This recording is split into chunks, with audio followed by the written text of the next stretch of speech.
Hi, everybody. So, as you use sources more and more, it's important not just to do the good research. That's crucial. And it's not only important to get good information from those sources. That's important too. But you've also got to learn how to present that information.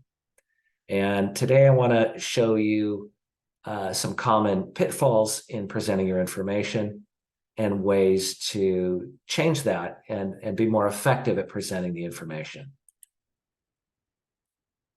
So here's a sample student paragraph. Please take a few minutes to read the paragraph, and then we'll talk about it. Pause your screen, and then we'll go through it.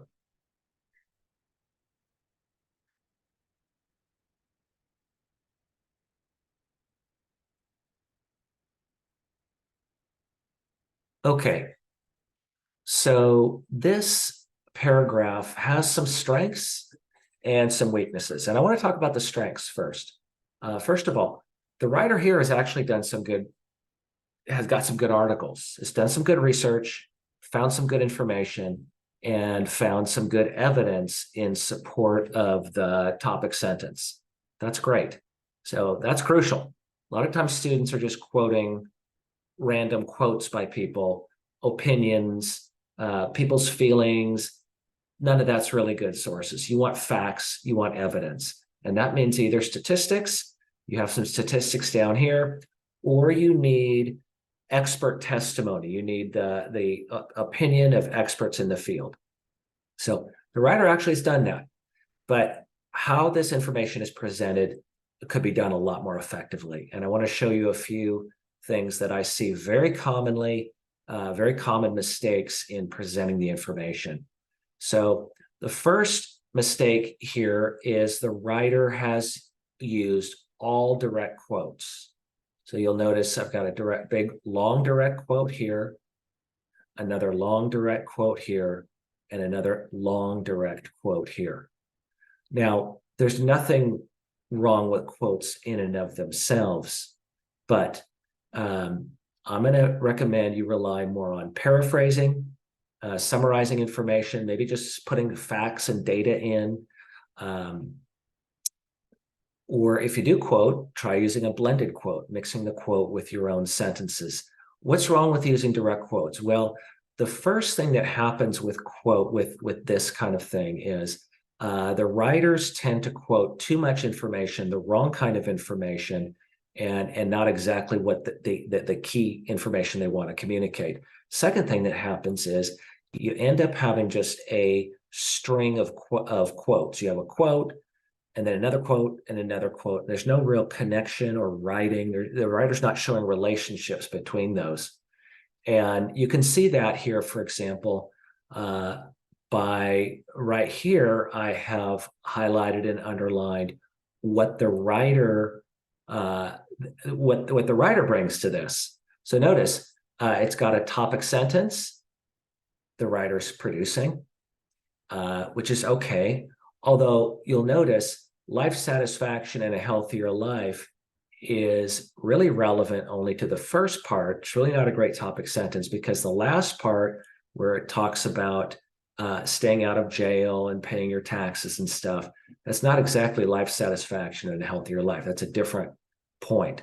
So I'm going to recommend a little different topic sentence. But then we have this long quote, and then this is something I see quite a bit when people give me a string of quotes. They just restate what the quote said. Well, I know how to read. You don't need to tell me what you just wrote or what was just written, what was just quoted. I know how to do that. So this is really of no use to me. Notice this other transition in here. It's just also, right? What you should be doing with your own writing in your own words is showing relationships. You're presenting your argument in your words, and you're using these sources to help prove your point. What the writer's doing here is putting a string of quotes together and then just filling in some words that are really adding nothing to it. Here, the writer is summarizing ahead of time before the quote comes, And then at the end is just restating the quoted material. So that's not very effective. The third ineffective technique I'm seeing here, and again, this is really common with a lot of students, is poor use of signal phrases. So leading into the quote by stating the article's title or the writer of the article in some cases. What you should be doing with this, the purpose of this is to show that your source comes from reputable information. So let's say we take this quote here: education is probably more strongly correlated with future happiness throughout adulthood than any other variable. Okay, that's a generalization. I'm not fond of generalizations. I want facts. But this is according to Jeffrey Arnett, developmental psychologist at Clark University. So the writer is putting the reputability of the information, but it's being buried right here. This kind of information needs to be stated in the signal phrase. In this next one, you have this long signal phrase. It's giving me the title of the article. No. I want the reputability. It says college graduates live much healthier lives than those with less education.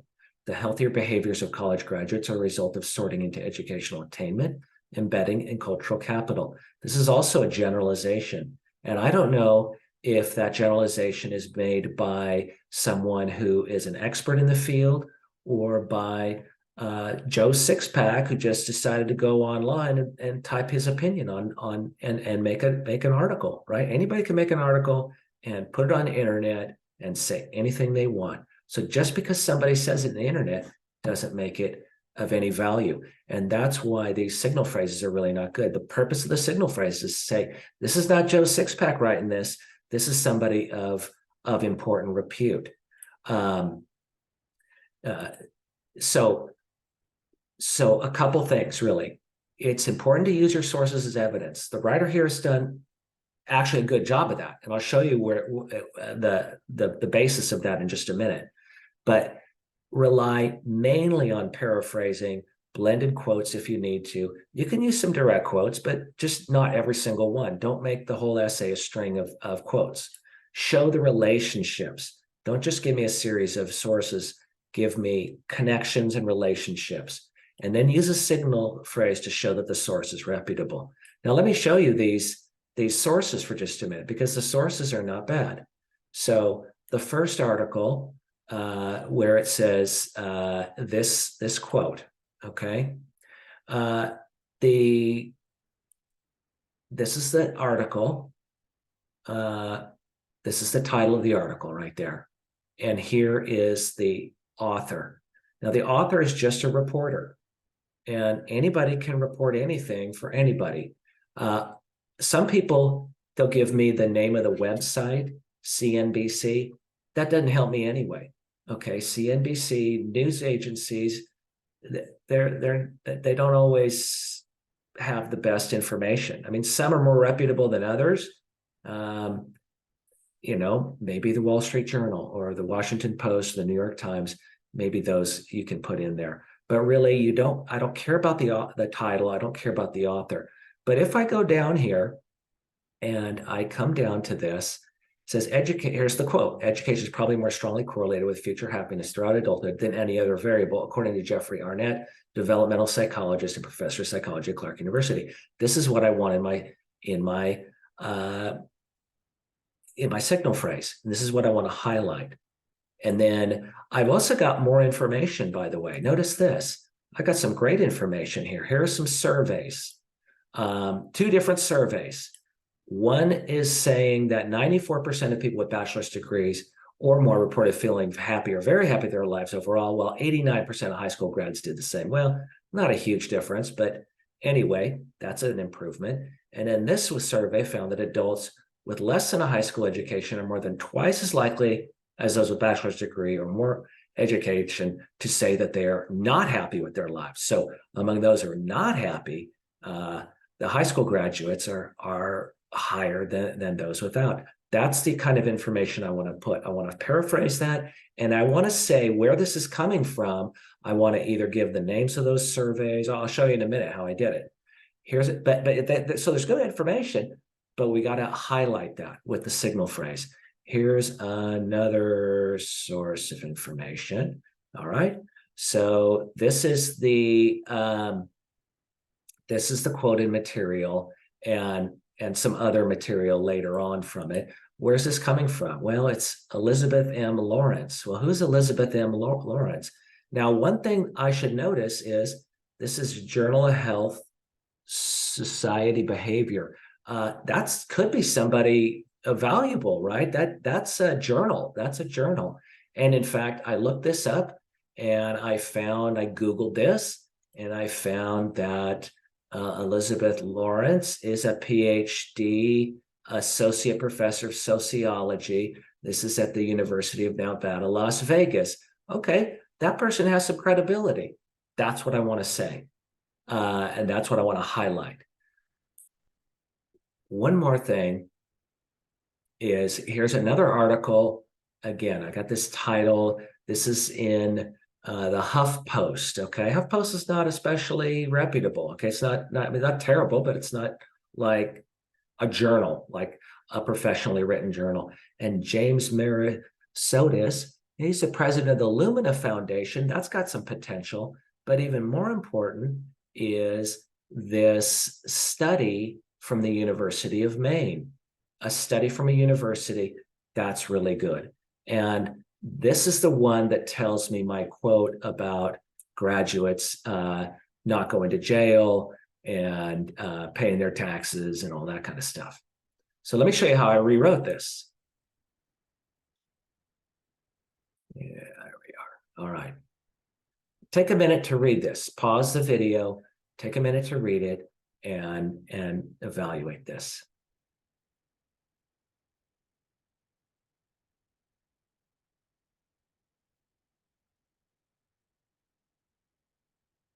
Now notice a couple things. This is shorter, and I don't have a problem with it being shorter. And in fact, I could take more of the evidence from those articles and put them in here because there was more evidence in those articles I could have used.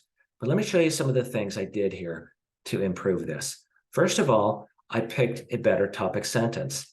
A degree, a college degree, let's say a college degree, can improve the quality of your life. Notice I've broadened the topic, the quality of your life. This includes not only the happiness and the health, but includes the good citizenship, not going to jail, not using government sources. That could be kind of considered quality of life. Okay. Now notice I made my much better signal phrase. According to Jeffrey Arnett, a psychologist from Clark University, nothing correlates more highly with happiness than education. And I'm paraphrasing this. Now, I still need to give my citation. If I'm using MLA citation, I don't need the year. If I'm using APA, I put the year, but I put the author's last name. So that's telling me where it came from. In my works cited, I'm going to have that author's name first. Okay. Then I'm transitioning directly into another part from that same article. Indeed, surveys indicate that college degree graduates are happier and half as likely to be dissatisfied with their lives than high school graduates. Notice it's paraphrased, it's my own words, and I've got that. Now, what am I using for my signal phrase? Surveys indicate, okay? Surveys indicate. Notice I'm not just saying it states in this article. I'm saying the survey, so these are kind of scientifically done, and they're proving or they're showing or they're demonstrating. I'm not just saying states or says, okay? Now, having done that, I'm not just simply going to repeat it, okay? I'm going to bring my own analysis to this, and I'm going to talk about, and I'm going to transition into my next section. Remember going back to my previous one, I had a quote. Let's go back up here. I had a quote about happiness, and then I had a quote about health. Well, what's the connection? What's the relationship? As it is, you just say, well, you can be happy and you can be healthy. There's no relationship. I want to show the connection. And so down in this revision, I'll add something that shows the connection. Sorry. This could be due to the higher income and steadier employment, which, as we have seen, college graduates enjoy. All right. So earlier in the essay, we've already talked about higher income. So I'm going back to that. I'm showing the link. I'm showing the connection to that. Then I'm showing, but I'm saying this is why they're happier. And then I'm linking this. This greater happiness could also be due to better health. Notice I'm showing a connection. I'm making my own connection. I'm making a cause and effect connection. The happiness is caused in part by better health. And then I'm giving a much better signal phrase. Professor Elizabeth M. Lawrence of the University of Nevada. Notice I'm giving the credentials of this person. This person is also the author, so this is also my citation. And again, if I'm using APA, I'll put the year. If I'm using MLA citation, no year. Has demonstrated. Notice I'm not just saying says. Anybody could say anything. She's proven this, that college graduates live much healthier lives than those with less education, not only because of higher socioeconomic status, but also because of their behaviors, thoughts, and social networks. So this is showing again the health is due not just to more money, but also to these other things you might acquire in college. Then I've got another transition. I'm linking this next one to my last fact. Remember, my last fact was a little bit different. It was about how college graduates stay out of jail, pay their taxes, that kind of thing. The better quality of life extends beyond personal health and happiness. It even includes the quality of citizenship. So notice this little transition here is showing that relationship. I'm saying, okay, here's the connection to this whole thing. And then I'm giving a better signal phrase. According to a recent study from the University of Maine, this is another blended quote. College graduates are nearly 5 times less likely to be jailed or imprisoned than high school graduates and use almost half as many government resources while contributing much more in taxes. So a much better use of the source. Now a concluding sentence. This concludes the whole thing. It's not just summarizing each individual bullet point, summarizing the whole thing. If you want to live well, get a college degree. So that's a much better way to do this. So as you're using these sources, use your sources as evidence, okay? But you've got to do more than that. You've got to try to just avoid doing a string of quotes. We do not want a string of quotes. We want to show relationships, and we want signal phrases that show that the source is reputable. Okay, I look forward to reading your writing. Take care.